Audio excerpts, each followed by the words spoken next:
Bom dia, boa tarde, boa noite. Independentemente do horário que vocês estão nos ouvindo, sejam muito bem-vindos ao VimoCast. Eu, Rony Onibene, estou aqui do lado da nossa querida Su. Sempre uma imensa honra, ainda mais a presença dessa convidada, né, Su? Exatamente, uma grande convidada, uma grande referência pra gente, como nutricionista, como fonoaudiólogo, como professora da nossa pós-graduação. Seja muito bem-vinda. Com quem estamos? Estamos com a Alessandra Richitelli, que ela é fonoaudióloga e nutricionista, doutora em ciências pela Unifesp e finalizando pós-doutorado pela Unifesp, mestre em gerontologia pela Unicamp e pós-graduação em cuidados paliativos, querida. Seja currículo de peso. Seja muito bem-vinda. Ai, eu tô muito feliz que eu tô aqui com vocês. Pra mim é uma honra muito grande. Primeira vez que eu gravo assim, né, no estúdio. Cheguei aqui maravilhada, queria fazer story, ligado. Sabe por que eu não liguei? Fiz uma story, né, primeira vez gravando. Tô muito feliz, tô me sentindo muito feliz de estar aqui com vocês. Porque é um lugar diferente e para falar de algo que move, né, muito a minha vida. Assim, a hora que a gente conversou, que o Rony mandou a mensagem, eu fiquei muito feliz. Assim, meu Deus, eu ter a oportunidade de conversar um pouco, né, de uma outra forma, né, sem estar nesse ambiente que é acadêmico, né, de um jeito formal, aqui, né? Com uma canequinha. Falar da sua história. Ah, eu fiquei muito feliz. Obrigada, viu? E a gente que agradece. Que bom você estar aqui com a gente. E a gente gosta de começar, né, Su, como bons paliativistas, falando um pouquinho da biografia, que vai muito além do currículo formal mesmo, assim. E aí, falando assim, quem é a nossa Alessandra? A nossa Ale? Fala um pouquinho pra gente. Eu sou mineira, de uma família longeva, de uma avó que viveu 104 anos. Nossa! De uma família que vive muito. E que sou filha, né? Irmã, tia, e uma das minhas paixões hoje é a dança, então tenho aí a dança que me move. Uma das coisas que eu gosto muito, que faz parte da minha rotina com a minha família, sempre foi jogos de tabuleiro, quando a gente se reúne com os meus irmãos, era assim, quando a gente era criança, aí foi passando agora com os sobrinhos, com os amigos. Então, assim, tem esse hobby aí junto com os amigos, estendido agora também aos amigos. Então, a gente tem os dias que a gente se encontra aí para os jogos de tabuleiro. O que mais? Toco piano. Olha. Morro de medo de borboleta. E de alguns insetos em geral.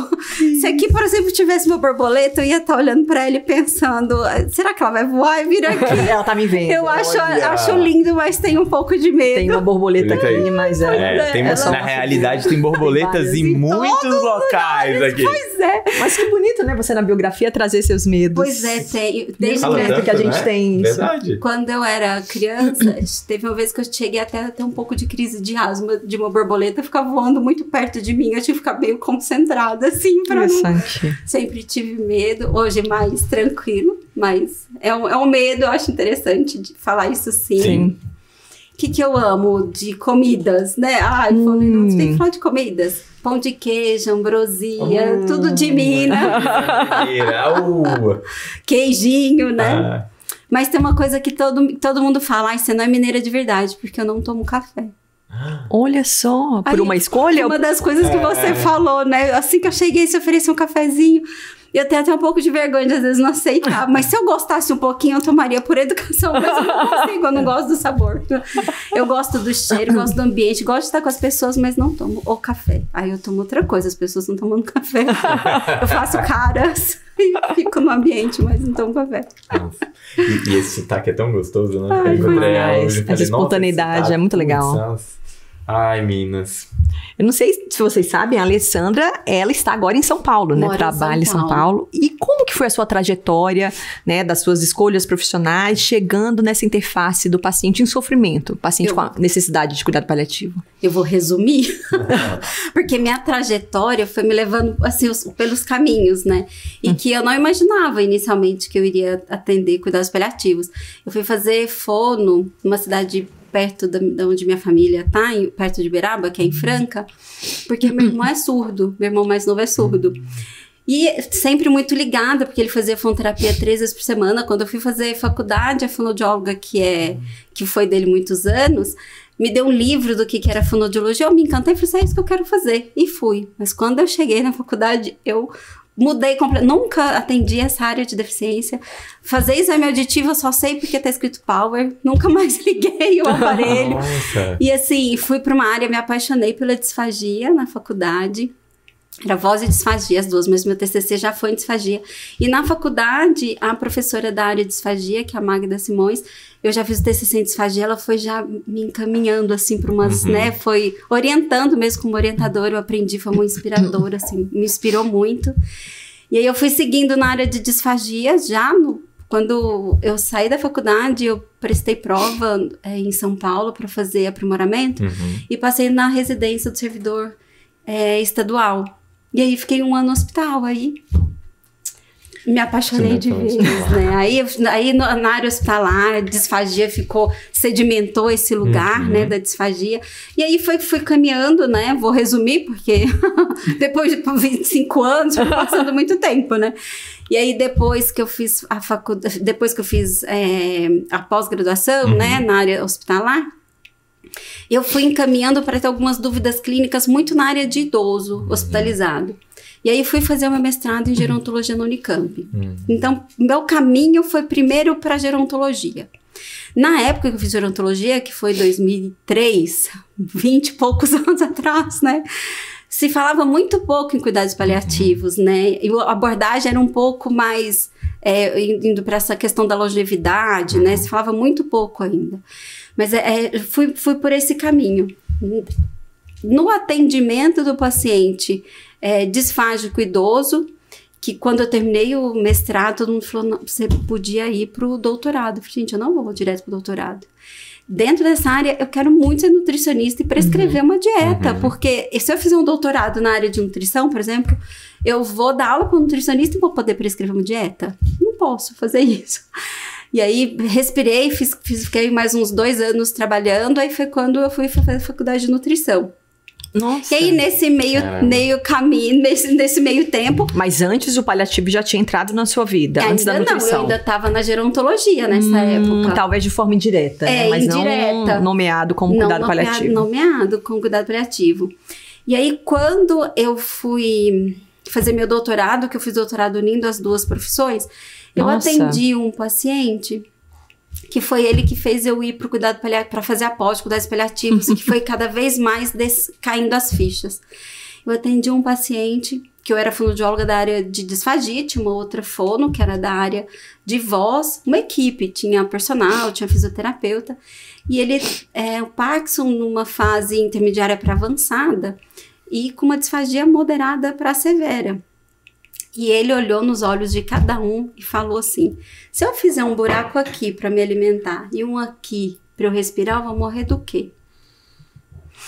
A equipe respirou fundo e ele é uma pessoa super instruída, ele era um holandês e que ele lá já tinha uma outra cultura, então assim, ele tinha já tinha muitas opiniões formadas. E aí durante a conversa ele falou assim, não...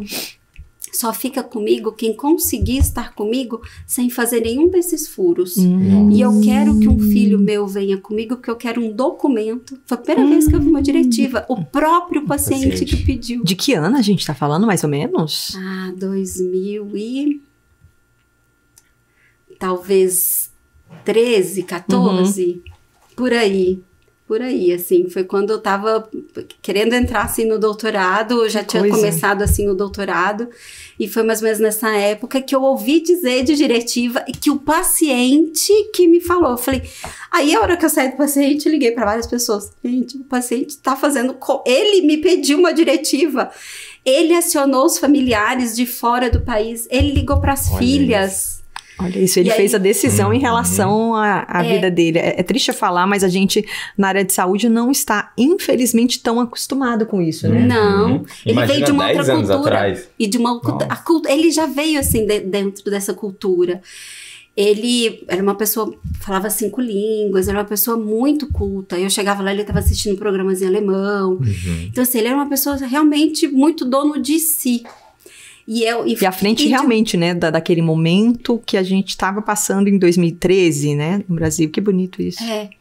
E aí, uma das conversas mais marcantes que eu tive com ele e com as outras pessoas da equipe, foi quando ele olhou nos nossos olhos e falou: quem não conseguir ficar comigo, me vendo engasgando como eu engasgo, ele não usava os termos, né? Como assim, mas engasgando como engasgo, não precisa ficar, a gente arruma uma pessoa que consegue. Você acredita, assim, foi com ele, assim, que eu falei, é isso, gente, é cuidado paliativo que eu preciso estudar, é disso que eu preciso conseguir fazer. E aí eu falei, é assim que o senhor quer, é assim que nós vamos seguir. Vamos usar todos os recursos que nós temos dentro da fonoaudiologia para que o senhor consiga, dentro do seu grau de disfagia, ir compensando, vamos trabalhando sua disfagia. Ele falou, na época, já estava fazendo uso de eletroestimulação, ele fez uso de eletroestimulação para minimizar o grau da disfagia, ou para pelo menos ele conseguir compensar. E aí, quando ele internou no hospital, ele foi com a esposa e eles queriam entubar na hora, né? E aí a esposa dele falou, não, você não entuba, espera que o filho tá chegando. Aí foi quando o filho chegou com a documentação e falou, eu estou aqui para proteger meu pai. Nossa! Então foi quando caiu uma ficha que eu falei, isso que faz sentido para minha vida. E foi quando eu fui cada vez mais entrando pro cuidado paliativo. Foi então através de um paciente que me ensinou que eu pude ter essa vivência. E aí os profissionais que estavam comigo também foram me orientando qual era a melhor postura, porque na época eram ações paliativas, né? Que eu tinha uma noção e não tinha esse aprofundamento.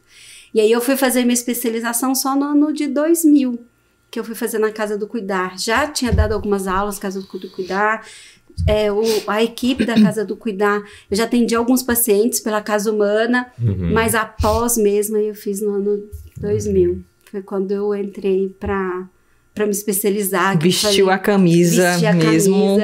E aí, como uma das nossas maiores referências, né, no Brasil, de cuidado paliativo. Sim. E aí foi quando eu vesti a camisa e me norteou, porque assim, não é bom senso, né? Não é estar ali sabendo para fazer, tem princípios, tem o caminho que você tem que seguir, tem os pilares.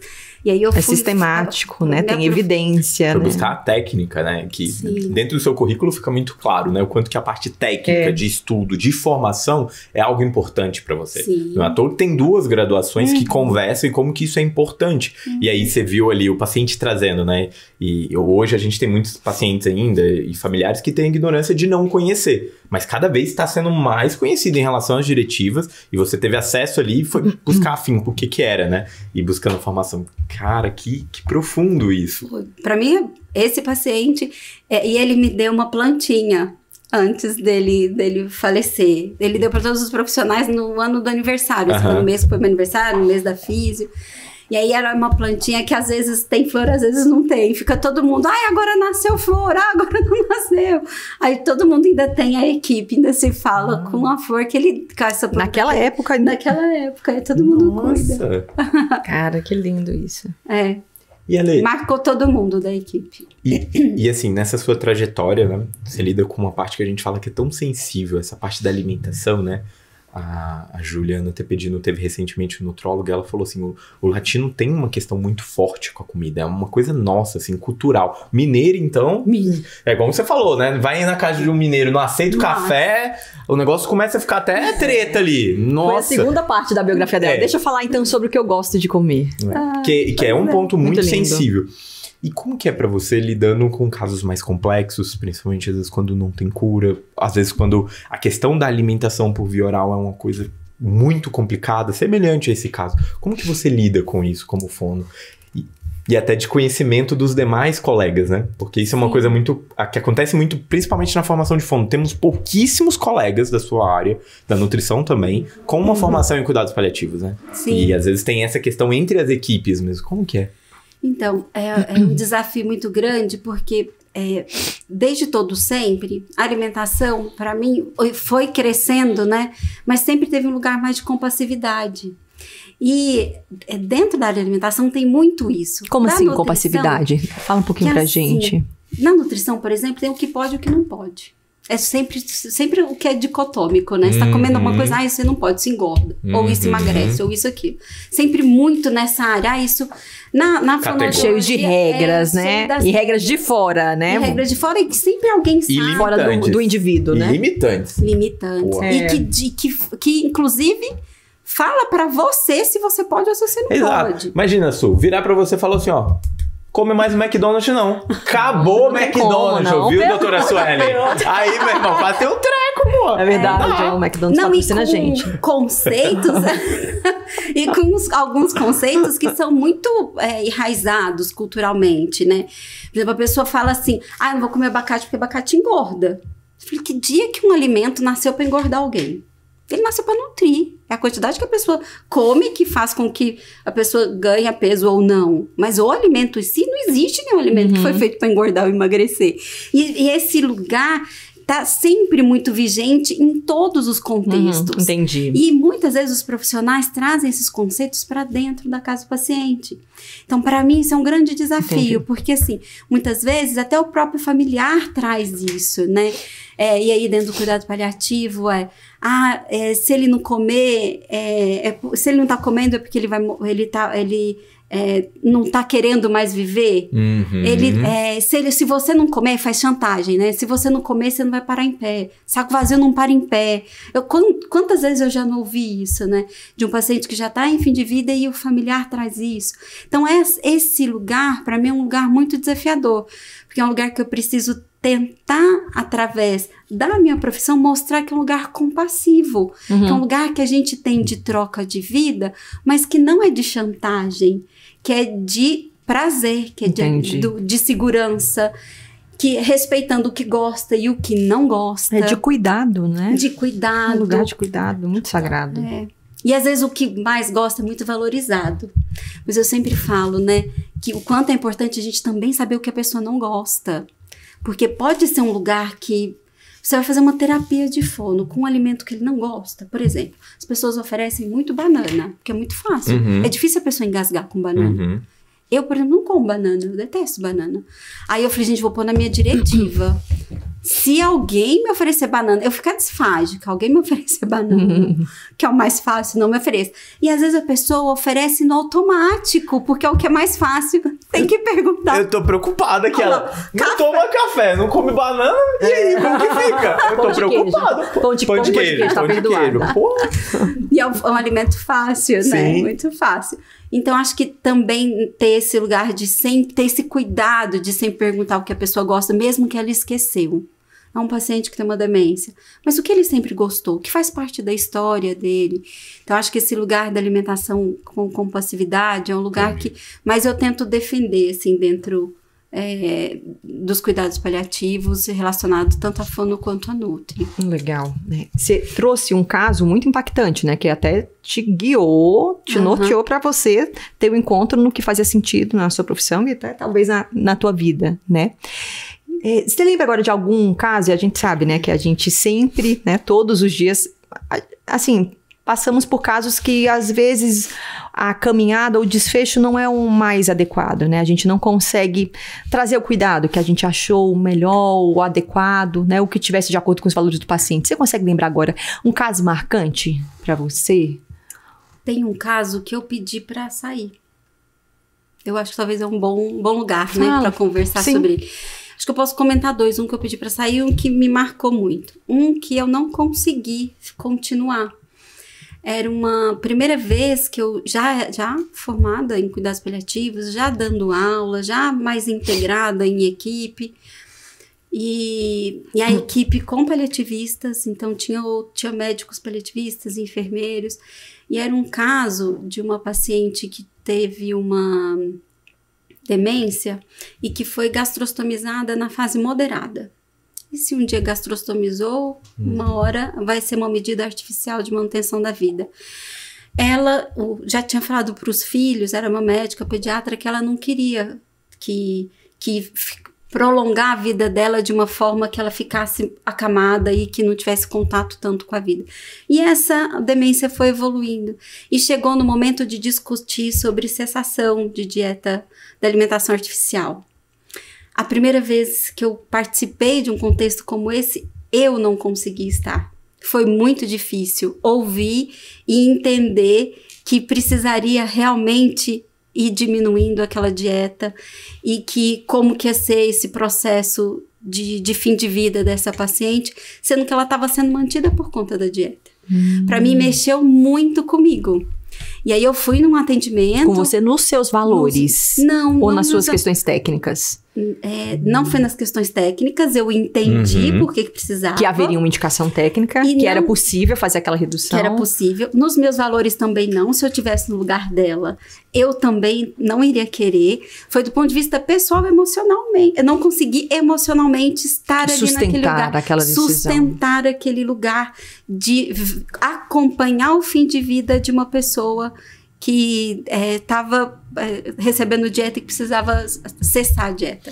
Aí eu falei, gente, eu saio de lá chorando. Eu não dou conta de viver. Não sei se é porque, lógico, esse lugar foi muito definitivo para mim, porque eu acho importante as pessoas saberem que mesmo especialistas passam por essas questões e que você não tem que estar ali no lugar que você sabe que você não dá conta, que você tem os seus limites. Exato.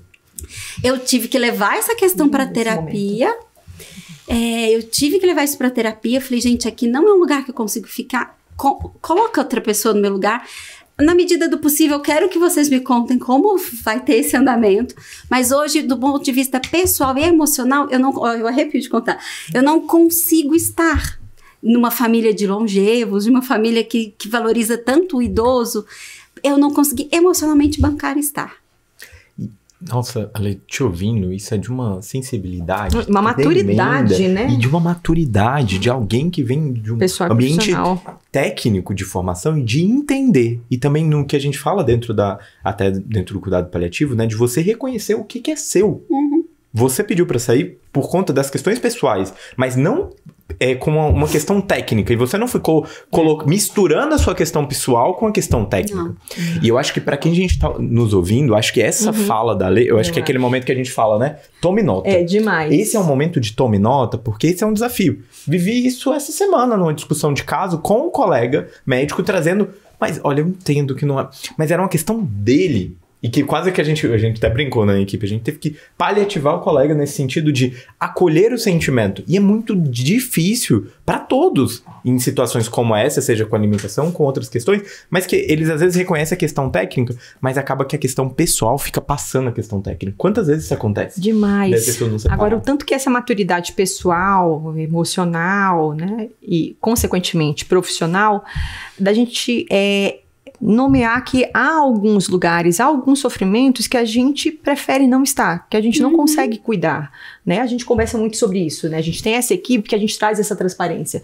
Alguns colegas da nossa equipe que não conseguem estar no lugar de cuidando de crianças, de cuidando de mães perdendo filhos. Sim. E de você ter esse espaço protegido para você falar isso pro outro e você ser admirado por essa transparência, por essa fortaleza. O tanto que é forte você colocar que aqui chega o meu limite. Muito lindo isso. E olha, Alessandra, fui pega de surpresa, porque realmente é um tome nota mesmo. Porque acho que me vem muito uma angústia, né, da pessoa que está em formação, né, e a gente que auxilia, de certa forma, né? Pessoas que estão nessa formação buscando ser profissionais que fazem cuidado paliativo, há alguns profissionais que ficam nesse receio de eu tenho que cuidar de todo o sofrimento primeiro, né? Talvez não dê para cuidar de todo o sofrimento.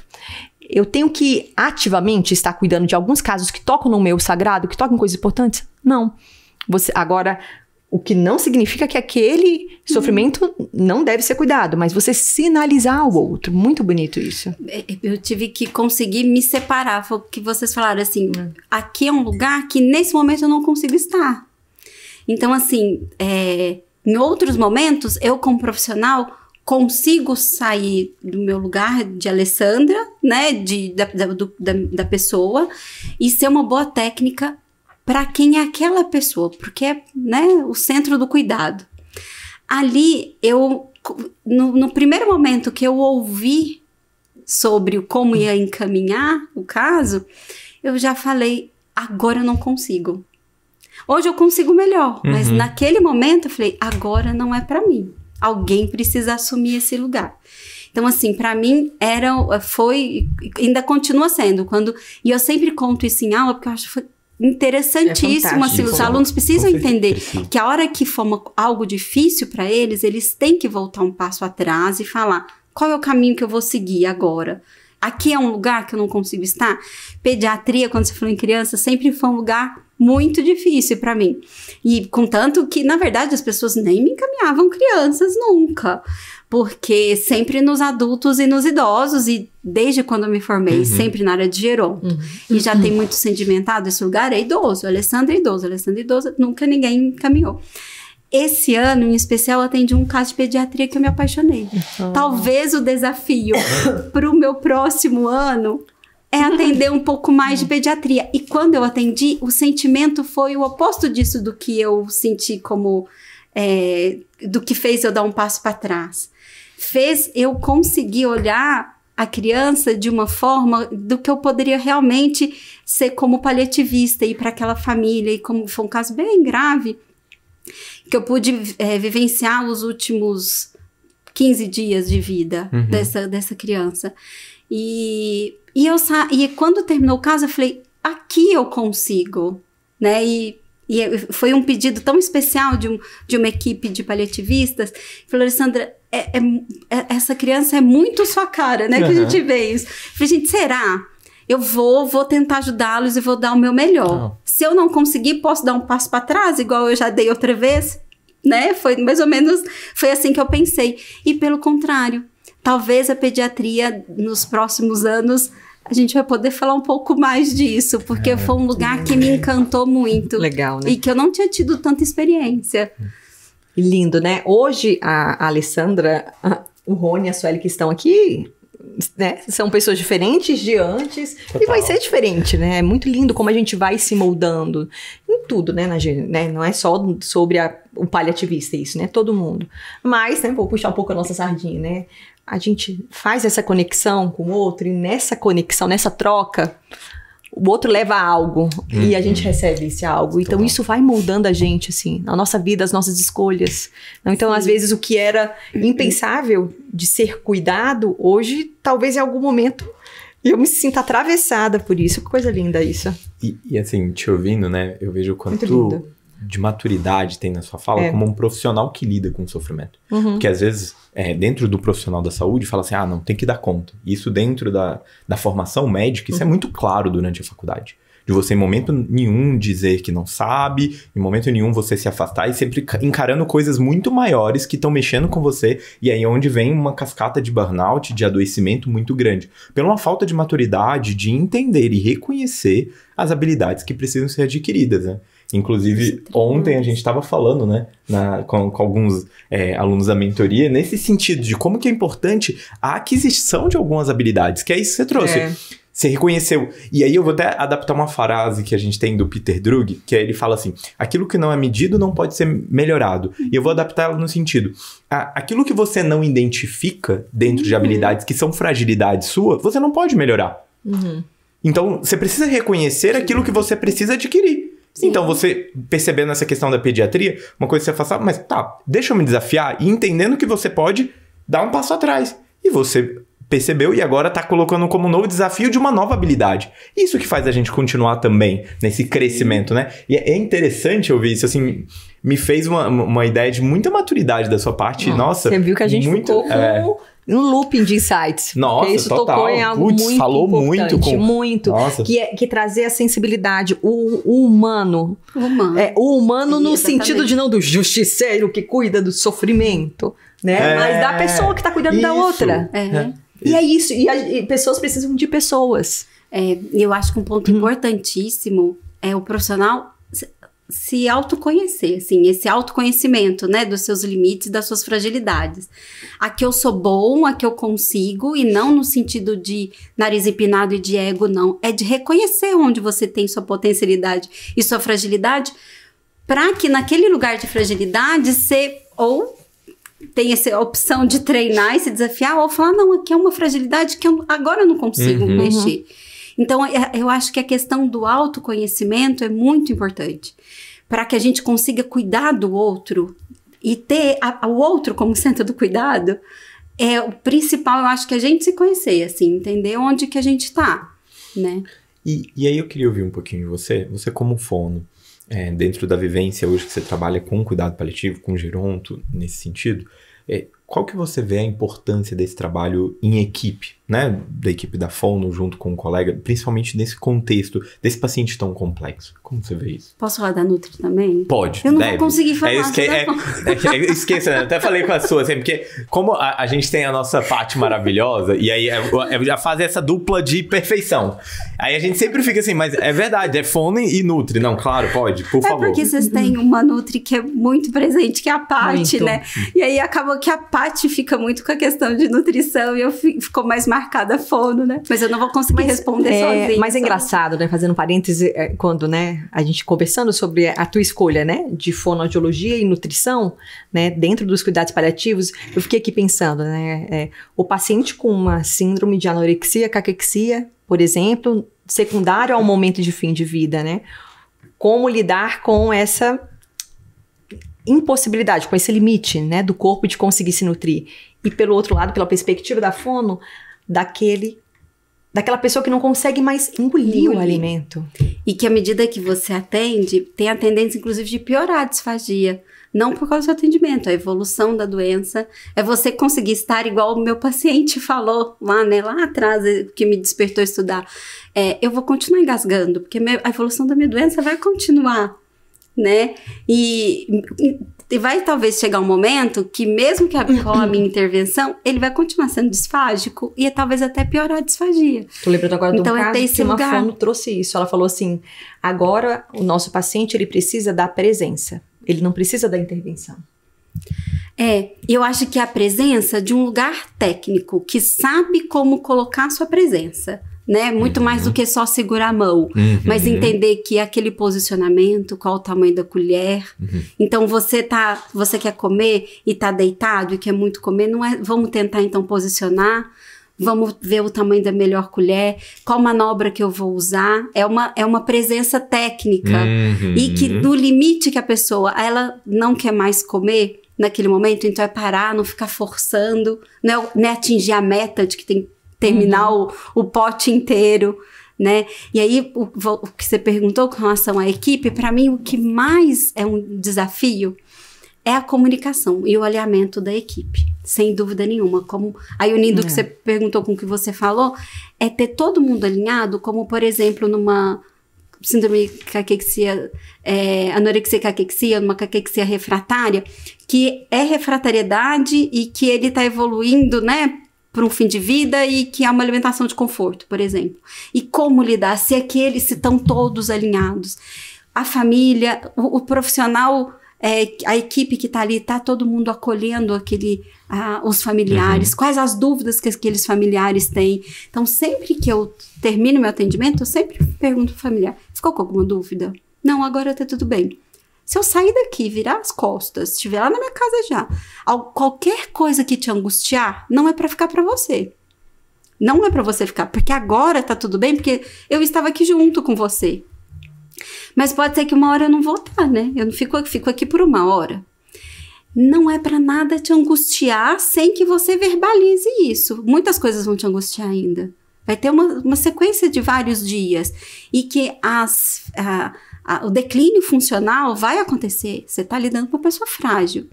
Então, você vai ter não tem como não angustiar, vai te angustiar, mas verbaliza, por favor.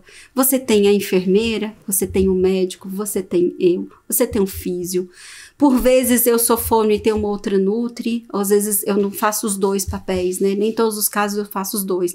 Tem paciente que eu sou nutri, tem paciente que eu sou fono e tem paciente que eu sou os dois. Então busca o profissional, mas você tem uma equipe. Então ficou angustiado, escreve, grava um áudio, tenta entender onde está essa angústia, porque pode ser que tenha alguma explicação. Como, por exemplo, você ficar pensando que ele está morrendo de fome. Passou na tua cabeça que ele está morrendo de fome? Tem como a gente te explicar o que está acontecendo nesse final de vida? Por que é conforto?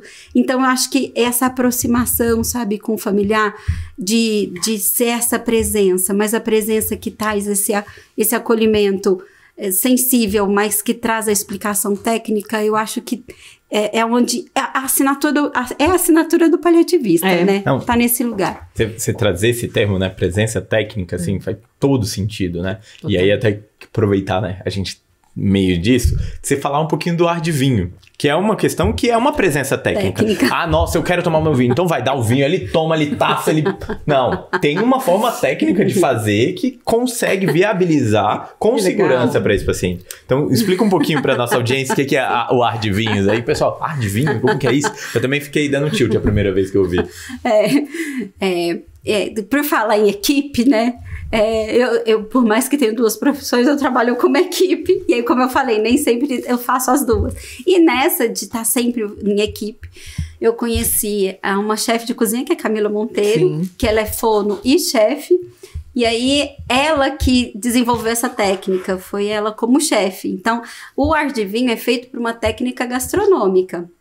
Então, a Camila, quando ficou instigada aí pelas questões alimentares, e ela, quando foi fazer o curso de gastronomia funcional, ela queria realmente, um dia vocês podem trazê-la aqui para ela, né, explicar um pouco, o dia que ela estiver em Brasília, né, explicar mais, vou tentar traduzir um pouco aí. Ela ficou instigada em como que incomodada, né, em como que os pacientes, por exemplo, disfágicos, iriam realizar os desejos alimentares. Para nós que comemos e mastigamos sem engasgar, se eu quero mesmo já no fim de vida, eu mastigo, a pessoa mastiga e engole se ela não tiver nenhuma outra questão que envolva, né, se não tiver enjoo, se tiver outra questão. Mas os disfágicos, se tiver muita vontade de tomar um vinho, por exemplo, como que ele vai fazer?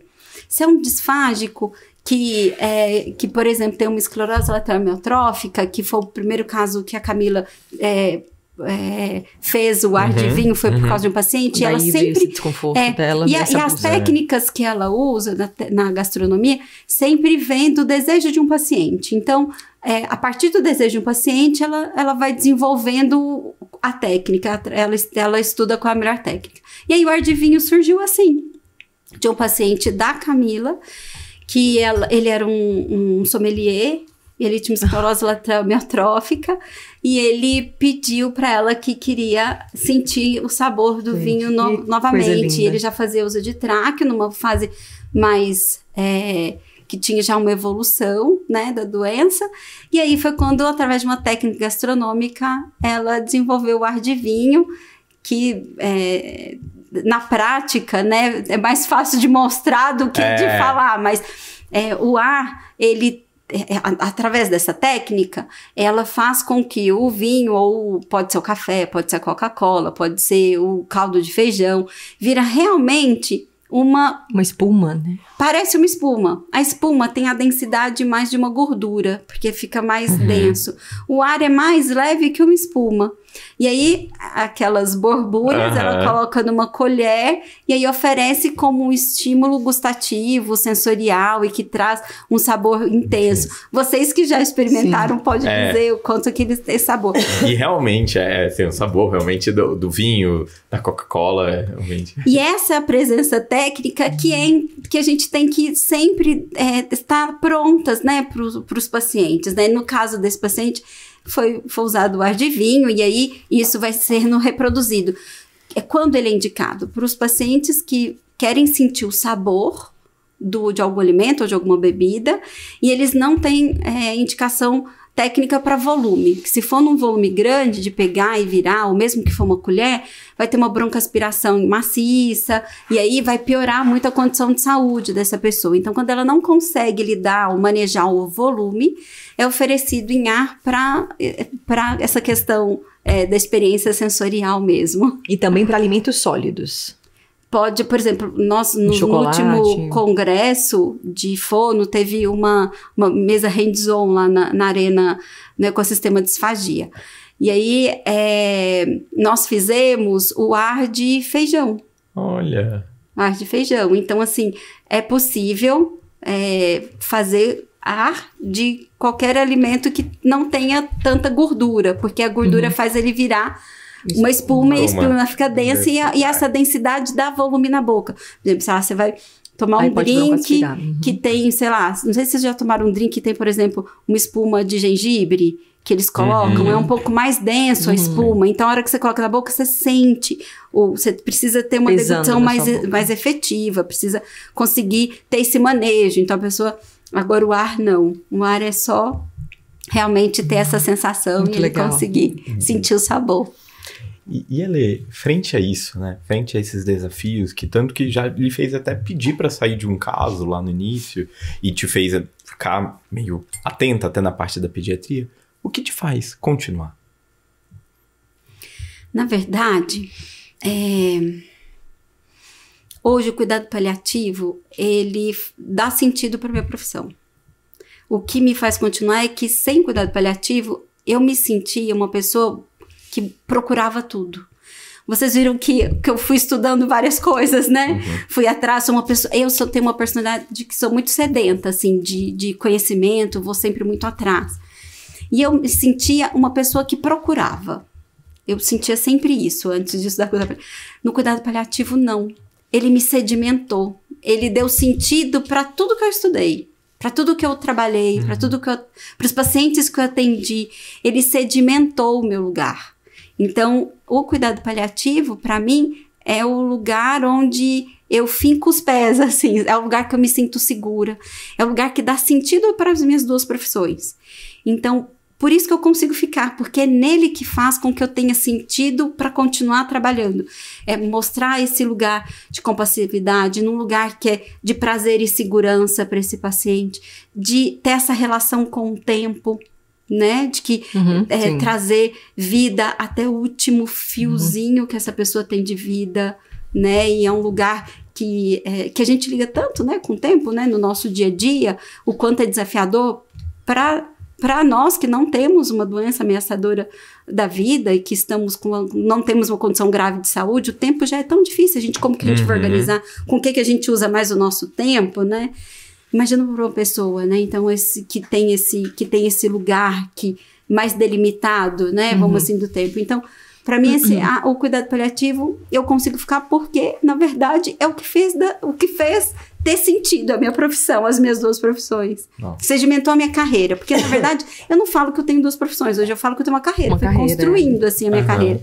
Ele foi o alicerce dos tijolos que estavam todos aí bagunçados. Sabe quando você vai montando um quebra-cabeça, você fala, agora foi?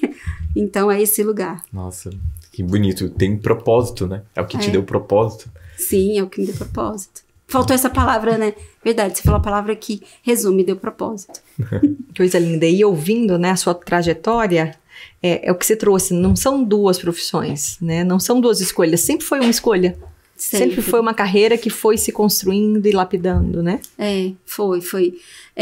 Até nas pesquisas mesmo que eu fiz tanto no mestrado quanto no doutorado, tem muita gente que fala assim, eu quero fazer muito mestrado. O que eu vou estudar? Fica buscando um assunto, conversa com o orientador.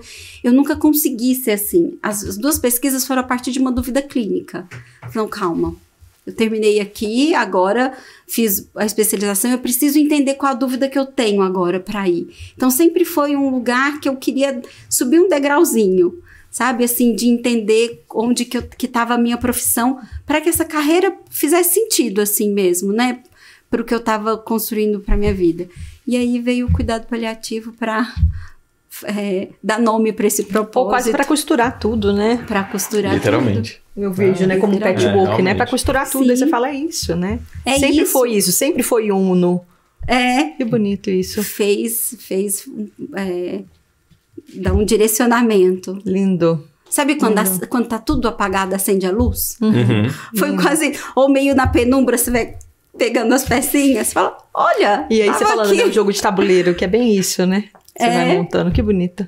Foi assim. E fala pra gente algum livro ou filme que te norteou pra tua carreira. Que norteou minha carreira? Posso falar uma minissérie que eu gosto muito de tocar. Que me tocou muito. Na verdade, vou falar duas. São duas minisséries coreanas. Não sei se vocês assistem. Teve um boom aí dessas minisséries, né? Tem uma que é muito voltado para alimentação, que chama Chocolate, que é da história de uma chefe de cozinha que, à medida que ela foi crescendo na profissão, ela foi trabalhar no hospice. É lindíssimo quanto a alimentação e essa história da alimentação foi dando sentido para a vida dela, até para os encontros que ela teve do ponto de vista pessoal, sempre foi assim, pelo sentido que a alimentação trouxe. E aí ela foi nesse hospice dando sentido para a vida das pessoas através do que ela fazia na cozinha. Caramba. De alimentação. Nossa. Então é lindíssimo e não é muito grande. E uma outra minissérie coreana que chama Caminho do Céu. Ela me tocou muito, muito. E aí não tem relação direta com a alimentação. Eu quis falar as duas áreas, porque assim, o que ela me tocou com relação ao que não tem a ver diretamente com a alimentação, é que assim, resumidamente, uma pessoa quando... O que envolve a minissérie, né? Contar a história de uma família que cuidava dos pertences de uma pessoa que morreu. Então, morreu um familiar de alguém e ela não consegue mexer ou na casa, ou no cômodo que ela morava, ou no quarto. E eles contratam uma empresa, que é essa empresa, que vai limpar o armário, separar os livros, ver o que dou, o que não dou, e limpa a casa do que aquela pessoa que faleceu deixou. E eles têm uma sensibilidade que para mim é muito emocionante. Eu chorei em todos os capítulos. Eu tinha que ir pausando, porque eles reconstroem a história da pessoa a partir do que ela deixou. Então, eles acham, por exemplo, uma carta que uma pessoa escreveu, que a pessoa que faleceu escreveu e não entregou para a sobrinha, eles entregam a carta. Eles montam a história. É muito interessante, muito interessante. Antes de entrar no ambiente, eles fazem lá um ritual, como se fosse uma oração, para mexer nas coisas, pedem permissão para a pessoa que já não está ali mais, e eles reconstroem a história. É a coisa mais linda, assim. E para mim fez muito sentido, porque, primeiro com relação a essa questão do tempo, né, que a gente tem, mas... Mesmo quando a gente fala no cuidado paliativo de trabalhar os últimos dias as tarefas inacabadas, né, e que a gente fala tanto, tentar direcionar essa conversa com o paciente do que é sagrado para ele, e do que se tentar, dentro de algum lugar, se tiver alguma tarefa inacabada que ele queira, antes de morrer, deixar, eu fico pensando se ele não teve tempo, ele mostra esse lugar que mesmo a pessoa não tendo tempo, o que ficou tem história, que traz também essa memória. Então, até na alimentação tem muito disso, né? De você, por exemplo, quando eu como alguma coisa que minha avó sempre fazia pra gente, eu vou revivendo essa história, né? Que minha avó deixou através da alimentação, dessa minha avó longeva que viveu 104 anos. Então, a gente traz um pouco disso pra nossa vida, de viver a história de quem... aquele ente querido através das memórias, mas ali é muito além disso, são coisas concretas, ele limpa o ambiente e reconstrói a história sem nunca ter visto, ele não viu aquela pessoa, ele não sabe quem é, ele reconstrói para quem não consegue mexer, para o familiar que tem aquela limitação, e também é bem pequenininha, uma minissérie de, não lembro exatamente, mas talvez 8, 10 episódios, é a coisa mais linda. E Ale, você comentou já na sua biografia, né? De forma de autocuidado que você tem alguma coisa assim mais forte? A dança, sem dúvida. Sem dúvida. Sem dúvida. O que você dança? O que você prefere? Você sabe que a Paty também, né? A gente, o dia que nós descobrimos que a gente tem isso em comum, a gente ficou muito feliz. Que legal. Foi aquele dia na outra turma, será? Que foi, eu acho que a gente tava comentando e teve uma questão sobre autocuidado até, né? Poxa. Na verdade, desde criança eu sempre gostei muito de dançar. Aí minha mãe me colocou no balé com 5 anos, porque eu gostei sempre muito de dançar. Mas na vida adulta, né, nos últimos 2 anos, eu me dediquei mais ao tango e o samba de gafieira. O último semestre, o meu professor de dança deve estar um pouco chateado comigo, porque eu andei desmarcando algumas aulas por conta dos compromissos profissionais, mas eu falei, teve muito congresso, né, no final do ano passado, e tinha muitos compromissos. Eu falei, esse ano eu não desmarco mais, porque faz muito parte da minha vida e é esse lugar do meu sagrado. De autocuidado. De autocuidado, mas o meu grupo de amigos um dos grupos de amigos, né, é muito vinculado também à dança, a gente sai para dançar. Que legal. Então, eu tenho um grupo de amigos que também tem esse lugar que a gente se conheceu através da dança. Que legal. Então, eu acho que sem dúvida, se for colocar, né, em uma palavra, é a dança. A dança, que legal. E aí, só para atualizar a nossa audiência, né? Teve gente aqui que já se inscreveu na corrida do Círio, tá? Escreveu ela e correu a família toda, claro, não é isso, doutora todo Sandra? mundo. Já A família nem tá sabendo. Não tá sabendo, não? Aí, Roberval, ó. Xande, Armadinha, tá todo mundo. Muito bom. Você que convenceu. Não, foi picada pelo bichinho. Não tem interferência nenhuma. Muito bom. Palha Runners, não é isso, Su? Tem novidade aí. Nas próximas a gente comenta sobre. É bem isso. Ai, Alessandra, a gente já quase finalizando. Fala pra nossa audiência, né? Alguma dica, alguma mensagem que você queira deixar pro profissional que se sentiu tocado, né, pela tua história, que achou interessante essa tua trajetória das suas escolhas?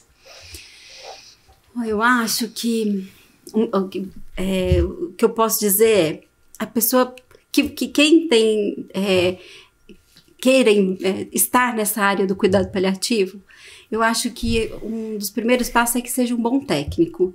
Estude muito, assim. Tenha o domínio de todas as técnicas. Se é laser, se é bandagem, se é eletroestimulação, se é fonoterapia convencional, dietoterapia, o que usa de suplemento, estude. Seja um bom técnico. Não dá para substituir essa parte, é importante reforçar isso. É o primeiro passo. Seja um bom técnico. Se você não for um bom técnico, você não vai conseguir cuidar do outro.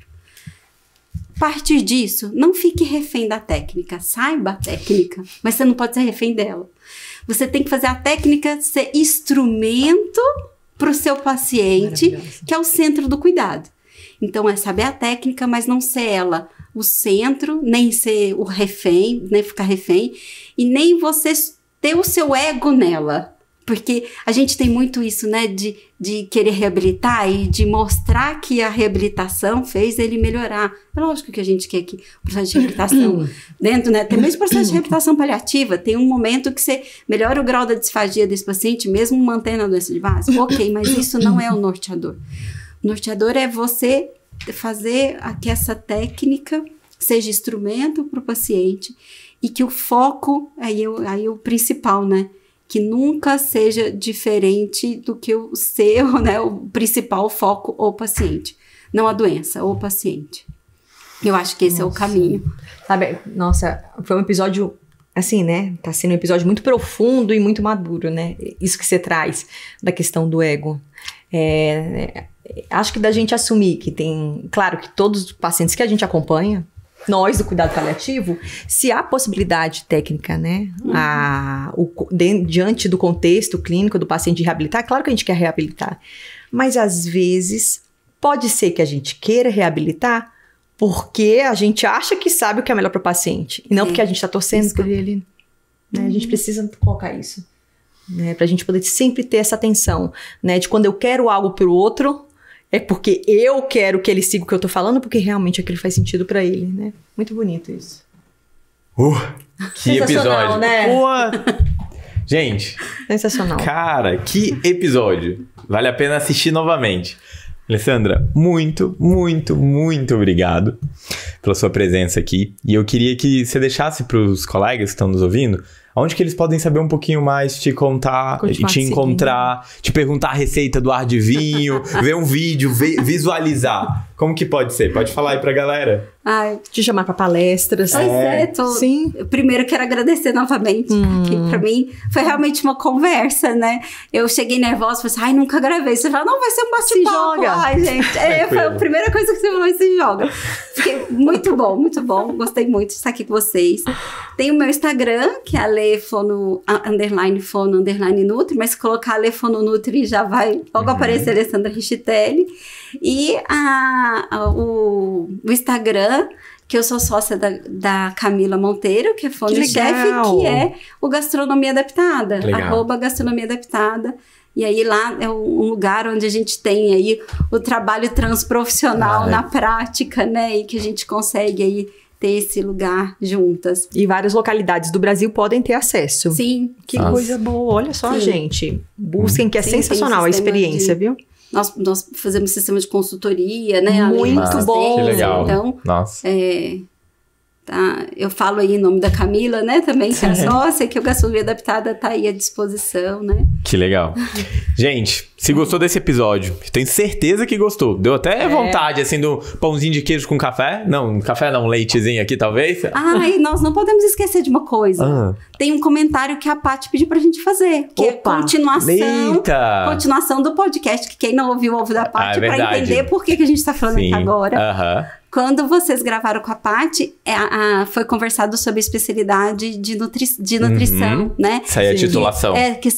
Sim. Da titulação, lembra, Su? Então, hoje, tem 2 profissões que são reconhecidas pelo Conselho, que têm especialidade em cuidados paliativos, né?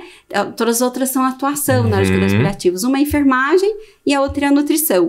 A enfermagem já tem prova, então eles prestam a prova e conseguem o título. E a da nutrição, que é a grande novidade, o Comitê de Nutrição da ANCP está em contato junto com o Conselho Federal de Nutrição e está nos trâmites de todas as documentações para que esse comitê junto com a Patrícia, legal. Inclusive ela está conosco, a Patrícia nessa comissão, porque muito provavelmente faltam poucas documentações, isso tem que crescer, mas nutricionistas fiquem atentas, porque no congresso, muito provavelmente no latino-americano, latino-americano, eu falei isso corretamente, que em março do ano que vem, nossa pretensão, e se tudo correr tudo bem, já vai ter a prova para título de especialista em nutrição. Sensacional. Então a gente não poderia finalizar. Não, de forma nenhuma. A gente ia ter que voltar aqui e gravar, pode ficar. Sim, não, e parabenizar essa vitória, gente. Certeza. Uma vitória. Poxa. Parabéns, viu? Parabéns para todos os envolvidos. Nossa,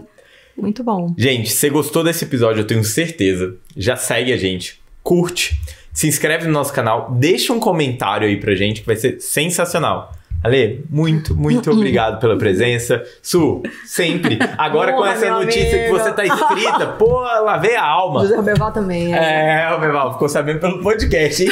Eita! Muito bom. É um prazer, gente. Então, até a próxima. Valeu! Tchau, gente.